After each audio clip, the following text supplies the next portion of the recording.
వేముని త్రాణగనగరాగమతి శేయించునుండు తినగ తినగవేమో తీయనుండు సాధనమున పనులు సమకూరు ధరలోన విశ్వదాభిరామ వినురా Vema.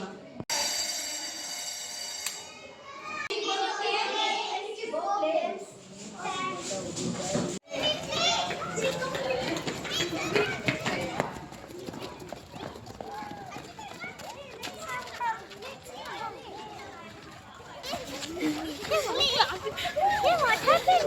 What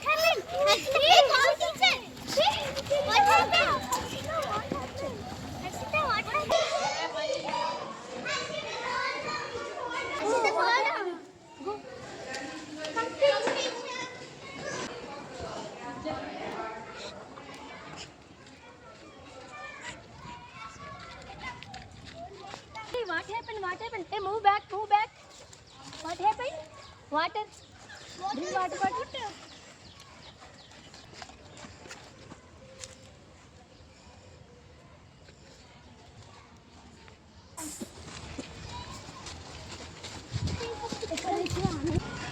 happened, Ma? I know, teacher. Tell me.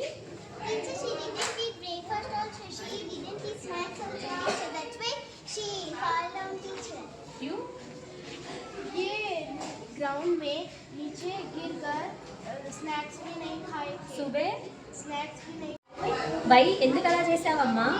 Time అయిపోయిందని ఫాస్ట్గా వచ్చేసాను. అలా కాదమ్మా, కూర్చోండి చెప్తాను నేను. విద్యార్థులు ఇప్పుడు వినండి బాగా. ఇప్పుడు ఉండేది ఎండాకాలం కాబట్టి మీరు ఇంటి దగ్గర బాగా తిని రావాలి. ఈ ఎండాకాలంలో చాలా జాగ్రత్తలు తీసుకోవాలి. ఇంటర్వెల్లో కూడా మీరు స్నాక్స్ని ఇక్కడే కూర్చోవాలి. ఎండలో తిరగడం వలన అమ్మాయి కళ్ళు తిరిగి పడిపోయింది కాబట్టి బాగా శక్తివంతమైన ఫుడ్ తినాలి. అలాగే మీరు బయటికి వెళ్ళేటప్పుడు కూడా అంబ్రిల్లా ధరించండి, లేకపోతే క్యాప్ కూడా ధరించండి. ఇంటి దగ్గరే మజ్జిగ, సబ్జా వాటర్ కానీ నిమ్మరసం కానీ అలాంటివి తాగండి. అలాగే మనం ఇప్పుడు తెలుసుకుందాం, వడదెబ్బ తగలకుండా 40% కన్నా ఎక్కువ డిగ్రీలు ఉంటే మనకి వడదెబ్బ తగిలే అవకాశం ఉంది. ఈ వడదెబ్బ ఎక్కువగా పిల్లలకి, వృద్ధులకే తగులుతుంది కాబట్టి మీరు బయటికి వెళ్ళినప్పుడు చాలా జాగ్రత్త వహించండి.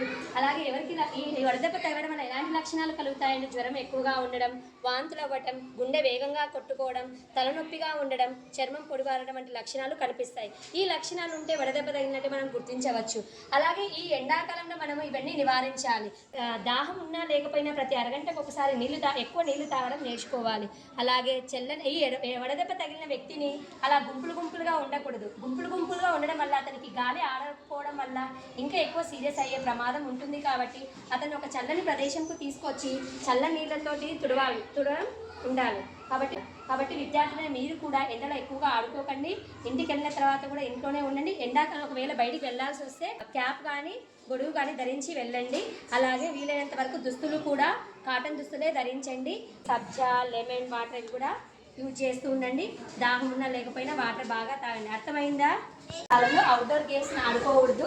అలాగే మజ్జిగ ఎక్కువ తీసుకుని వీలైనంత వరకు హోమ్ మేడ్ ఫుడ్నే ప్రిపేర్ చేయండి. ఈ కాలంలో ఎలాగా అంటే పెరగన్నము, లిక్విడ్ రూపంలో ఉన్నవి తీసుకోండి.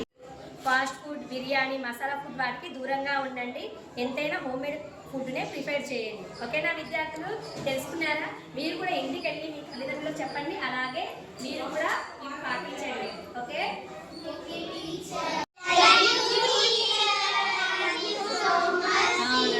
ఓకే, మీరు ఇలా పాటించండి.